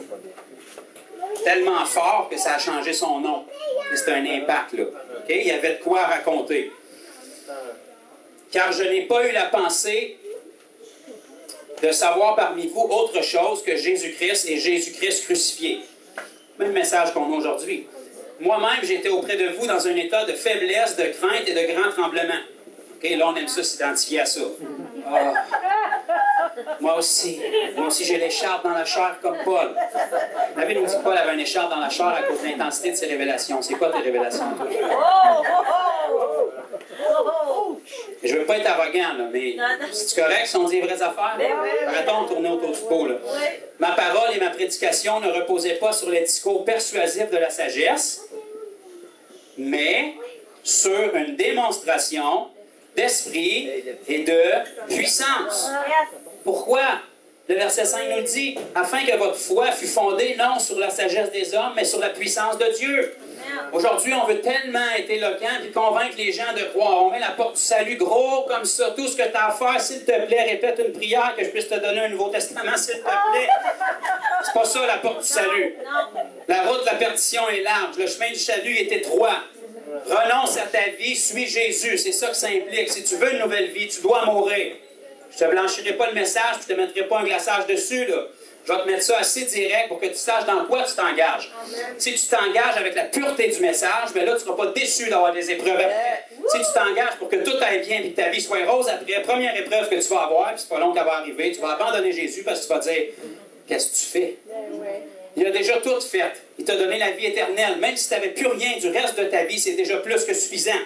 Mais la Bible nous dit que si tu es fidèle à Dieu, tu vas être béni au centuple, même ici-bas sur terre.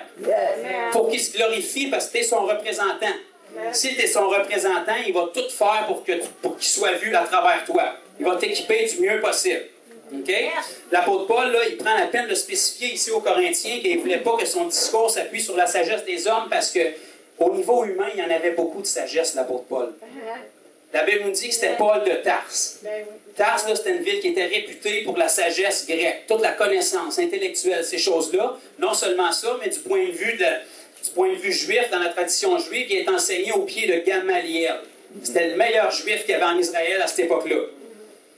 Non seulement l'apôtre Paul avait la connaissance intellectuelle du monde, qu'on pourrait dire aujourd'hui, la psychologie et ces trucs-là, qui servent la majorité du temps à pas grand-chose.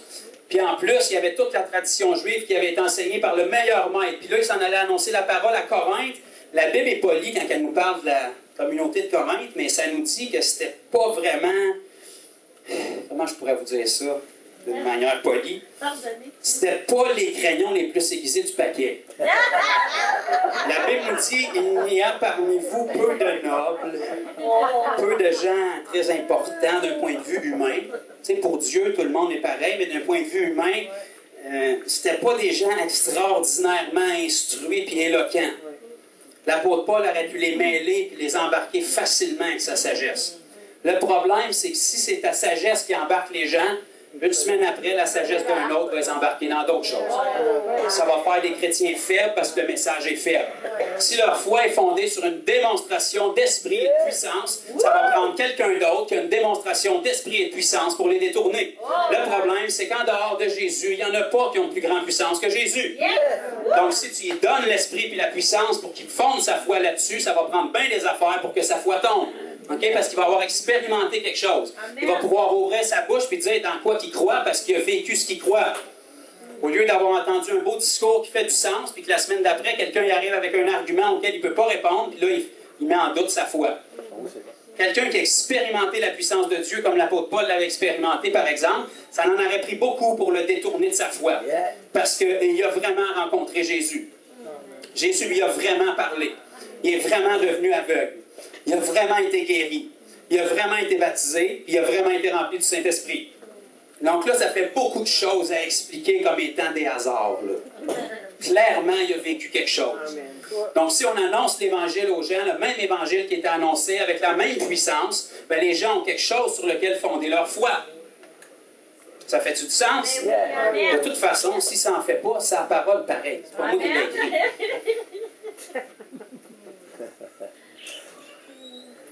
Combien de temps encore? Ben, le temps que l'Esprit te donne. On a la vie éternelle. OK, on va essayer de toucher la raison pourquoi on ne voit pas aujourd'hui les résultats qu'on veut voir, pourquoi on ne voit pas des conversions comme on voudrait en voir, c'est simplement pour deux raisons principales. La Bible dit « Je crois, c'est pour ça que je parle ». Aujourd'hui, la majorité des gens ne parlent pas. Premier point. OK? Deuxième point, quand on parle souvent, la puissance n'est pas là pour l'accompagner. Amen. Ça fait assez longtemps que je suis dans l'Église, je vais le dire Amen. Les autres ne sont pas prêts à le dire, je vais le dire Amen. OK? Ma parole ne reposait point sur la sagesse, mais sur une démonstration d'esprit et de puissance. 1 Corinthiens 4:20, le royaume de Dieu ne consiste pas en parole seulement, mais en puissance. Okay? Parce qu'on sert un Dieu puissant. C'est ça qui détermine, c'est ça qui coupe les arguments, c'est ça qui ferme les bouches. Okay? Donc, premièrement, on n'ouvre pas notre bouche pour l'annoncer. Deuxièmement, on n'a pas la puissance. Souvent, on l'a, mais on ne la manifeste pas parce qu'on ne croit pas qu'on l'a. On n'a pas la puissance pour la backer. Puis troisièmement, ben, le message qui est annoncé n'est pas le message qui était dans la parole. Comme j'ai dit, on le dilue tellement, puis on met la porte tellement grande que n'importe qui peut embarquer. Okay? Aujourd'hui, comme le message de l'Évangile souvent est annoncé, il faudrait vraiment être stupide de ne pas embarquer dedans. Parce que tout ce que ça peut t'apporter, c'est du bien. Tu dis que si je répète une prière, ça va aller mieux dans ma vie, puis je vais avoir la vie éternelle au lieu d'aller en enfer. Ça prend combien de temps? 10 secondes? Ben, je pense que je vais y aller. Je pense que je vais me lancer. Je pense que ça vaut la peine. Je pense que je n'ai pas grand-chose à perdre. OK? Mais ce n'est pas ça le message de l'Évangile. OK? Le message de l'Évangile, c'est un renoncement à nous-mêmes. C'est un Jésus qui est sauveur et Seigneur. Ça fait toute la différence, là. Jésus sauveur, tout le monde qui sont honnêtes avec eux autres, ils savent qu'ils en ont besoin. Jésus Seigneur, ça engage à plus. Okay? Les démons n'ont pas Jésus comme Seigneur. C'est pour ça qu'ils ne sont pas sauvés. Beaucoup d'enfants de Dieu aujourd'hui, ou de gens qui se disent chrétiens, ont un Jésus sauveur, mais ils ne sont pas prêts à ce que Jésus soit leur Seigneur. Ils veulent vivre leur vie puis servir de leur Jésus sauveur pour bénir leur vie. Puis aussitôt que leur vie n'est pas bénie par leur Jésus sauveur, bien là, ils lèvent le poing contre leur Jésus sauveur et ils disent « Qu'est-ce que tu fais? » OK? Mais ça, ce n'est pas l'Évangile. La parole de Dieu nous parle du peuple d'Israël dans l'Ancien Testament, puis ça nous a été donné comme exemple. Y en a-tu qui ont déjà lu ça? Oui. La Bible nous dit que l'Ancien Testament, c'est des ombres et des images, des choses à venir, et le corps est en Christ. Okay? Si le corps est en Christ, ça veut dire que c'est à Jésus qu'on regarde pour comprendre l'Ancien Testament. Le peuple d'Israël, dans l'Ancien Testament, la parole, quand on prend le temps de la checker, nous démontre exactement le plan du salut. exactement comme il est annoncé dans le Nouveau, puis exactement comme on doit le vivre aujourd'hui. Le peuple d'Israël se sont retrouvés en Égypte, ils étaient esclaves sous la gouverne de Pharaon puis de ses soldats. Nous, on est nés dans un monde duquel on était esclaves par notre Pharaon qui était Satan puis ses soldats qui sont les démons. On est exactement comme le peuple d'Israël était. À un moment donné, après 400 ans, ils se sont tannés, ils auraient pu se tanner avant, ils se sont tannés après 400 ans, et là, ils se sont repentis. Ils ont crié à Dieu, ils se sont souvenus que le Dieu d'Abraham, d'Isaac et de Jacob pourrait peut-être les aider. Donc, ils ont crié à Dieu avec un cœur repentant, et qu'est-ce que Dieu a fait? Il nous a suscité un sauveur, Moïse. Quand on crie à Dieu aujourd'hui, qu'est-ce que Dieu fait? Il nous suscite un sauveur. Jésus. Okay? Il n'y a rien de nouveau dans l'histoire. Dieu avait dépeint le plan depuis longtemps. Là. Quand les enfants d'Israël ont crié à Dieu, puis que Dieu est venu pour les sortir du monde, qu'est-ce qu'il leur a demandé de faire? C'est d'appliquer le sang de l'agneau sur le bois de leur porte. Qu'est-ce que Jésus est venu faire aujourd'hui pour nous? Il est venu appliquer son propre sang sur le bois de la croix de Golgotha. Okay? Même image, même chose. Ils ont été épargnés du jugement de Dieu par le sang qui a été mis sur le bois. Eux l'ont mis sur le bois de leur porte pour que l'ange destructeur passe par-dessus. Et quand ils ont placé leur foi en Dieu à travers la parole que Moïse donnait, Dieu les a sortis du monde. Dieu les a sortis de l'Égypte. Même chose pour nous aujourd'hui. Quand on place notre foi en Jésus, puis dans son sacrifice sur la croix, je sais que ce n'était pas cette croix-là, mais c'était une image. Quand on place notre foi en ce que Jésus a fait sur cette croix-là, on est sortis du monde. Mais ça ne s'arrête pas là. Lorsqu'ils ont été sortis du monde, ils se sont retrouvés dans un autre territoire où là, il y avait besoin d'aide encore. Donc Dieu leur a donné son esprit. Une colonne de nuée de jour, puis une colonne de feu le soir. Pourquoi? Pour les garder, pour les protéger, puis pour les diriger. La nuée les protégeait du soleil, puis les dirigeait. Le soir, le feu les réchauffait, puis les protégeait de leurs ennemis. Même s'ils étaient sortis du monde, il y avait besoin de la présence de Dieu pour les protéger, puis les diriger. Même si on est sortis du monde aujourd'hui, on a besoin de la puissance de Dieu pour nous diriger, puis nous protéger. C'est ça le baptême du Saint-Esprit et de feu. Pourquoi la colonne, c'était une colonne dans l'Ancien Testament? C'est parce qu'il y avait un salut collectif. Aujourd'hui, on a un salut individuel. C'est pas compliqué. Tu coupes la colonne en langue, puis t'envoies des langues sur chaque croyant. C'est vrai de ça. Okay? Pourquoi? Pour nous protéger, puis pour nous diriger. Parce qu'on est dans un nouveau monde où on doit être dirigé par Dieu. Même s'il avait été dirigé par l'Esprit, puis il avait été sorti de l'Égypte, Pharaon est allé pour les ramener. Il a changé son idée. Même si les gens sont sortis du monde, l'ennemi veut essayer de les ravoir. Qu'est-ce que Dieu a pourvu pour qu'ils soient complètement séparés définitivement une fois pour tout de leurs ennemis?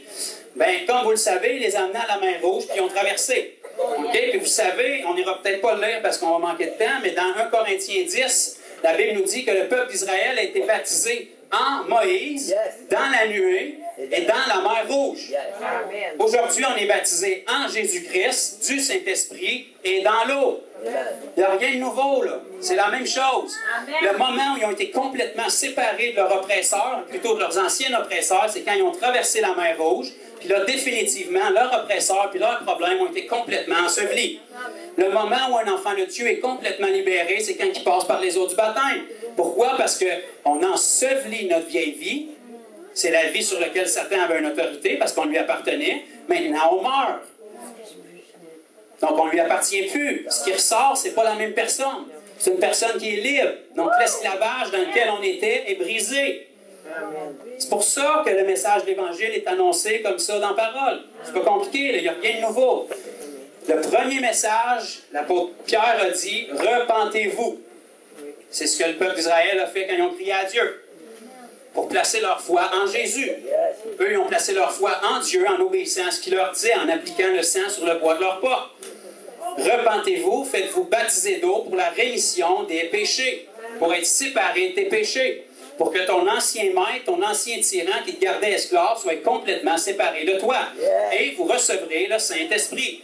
Le peuple d'Israël, ils ont été sortis du monde, ils ont été sortis de l'Égypte, ils ont reçu l'Esprit dans le désert qui les dirigeait et les protégeait, puis ils ont été complètement libérés de leur ancienne vie quand ils ont passé dans les eaux de la mer Rouge. Même chose pour nous. C'est ce message-là qui doit être annoncé. Okay? La réponse biblique au message de l'Évangile, c'est « Est-ce que je peux être baptisé? » Combien de fois aujourd'hui, quand on annonce l'Évangile, la réponse que les gens nous donnent, c'est ça? La majorité du temps, non. Parce qu'on n'a jamais parlé de baptême d'eau dans l'histoire, et encore moins du baptême du Saint-Esprit.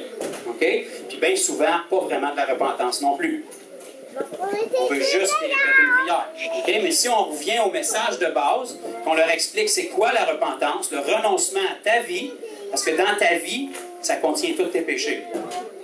Donc si tu renonces à ta vie, tu renonces à ces péchés-là aussi. Tu te détournes de ça pour donner ta vie à Dieu. Maintenant, tu viens ensevelir dans les eaux du baptême ta vieille vie, tu ressors en nouveauté de vie. Une nouvelle personne.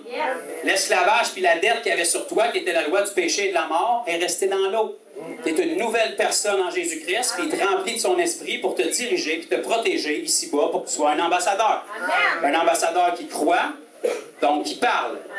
Un ambassadeur qui croit, donc qui fait. Pas pour que Dieu l'aime plus, parce qu'il a été tellement aimé, il fait. Parce qu'il a été tellement aimé, il veut partager la bonne nouvelle. C'est pour ça, dans le fond, que ça s'appelle une bonne nouvelle. Ça serait vraiment nul si Dieu nous envoyait annoncer une mauvaise nouvelle. Il nous en donne une bonne. Donc, annonçons-la. Amen. Donc, on va arrêter là.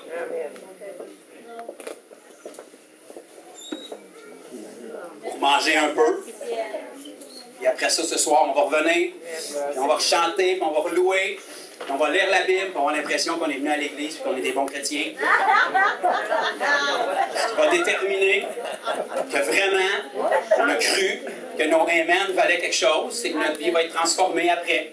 Sinon, on a empilé beaucoup d'Amen qui sont empilés à la porte du ciel, puis il y en a un lot. OK? Il y a tellement d'Amen qu'on ne peut plus voir les œuvres à travers de ça. OK? Enlevons-en un peu, puis agissons. Amen. Fait que je vais prier globalement pour que la parole reste dans une bonne terre. Puis après ça, si c'est correct, je pense qu'on pourrait prendre du temps aujourd'hui pour manger, fraterniser ensemble ceux qui peuvent. Puis ce soir, ça va être mon père, mais après, on pourra prendre un temps pour le ministère, pour prier pour les malades, pour les besoins, pour tout ça. S'il y a des gens qui ne peuvent pas être là ce soir et qui veulent vraiment recevoir de la prière ou quelque chose, je pourrais prendre un temps là, après. Et pour l'instant, on va juste prier pour relâcher, qu'on puisse aller manger. On est béant de la nourriture. Mais si on n'en avait pas, ben Jésus est roi pareil. On devrait l'aimer quand même. On ne devrait pas être fâché contre lui qu'on n'a pas et dire qu'est-ce que tu fais. Amen. Il ne nous doit rien. Bon, on veut te rendre grâce pour la parole qui est annoncée ce matin, Seigneur. Je te prie que ton esprit amène non pas une condamnation mais une conviction, Seigneur, sur chacune de nos vies, puis moi le premier, Père. Je te prie que mes paroles ne soient pas entendues comme une arrogance, Père, mais comme une saine confiance en toi, Seigneur. Un désir de changer, de grandir, de progresser, de vivre une vie qui est à l'image de qui on doit être. De vivre une vie à la hauteur de qui tu es en nous, et de qui on dit tu es en nous, Seigneur. Je te prie que ta conviction soit tellement forte sur nous, qu'on soit vraiment tordu par ton Saint-Esprit, et qu'on soit poussé à agir, Seigneur.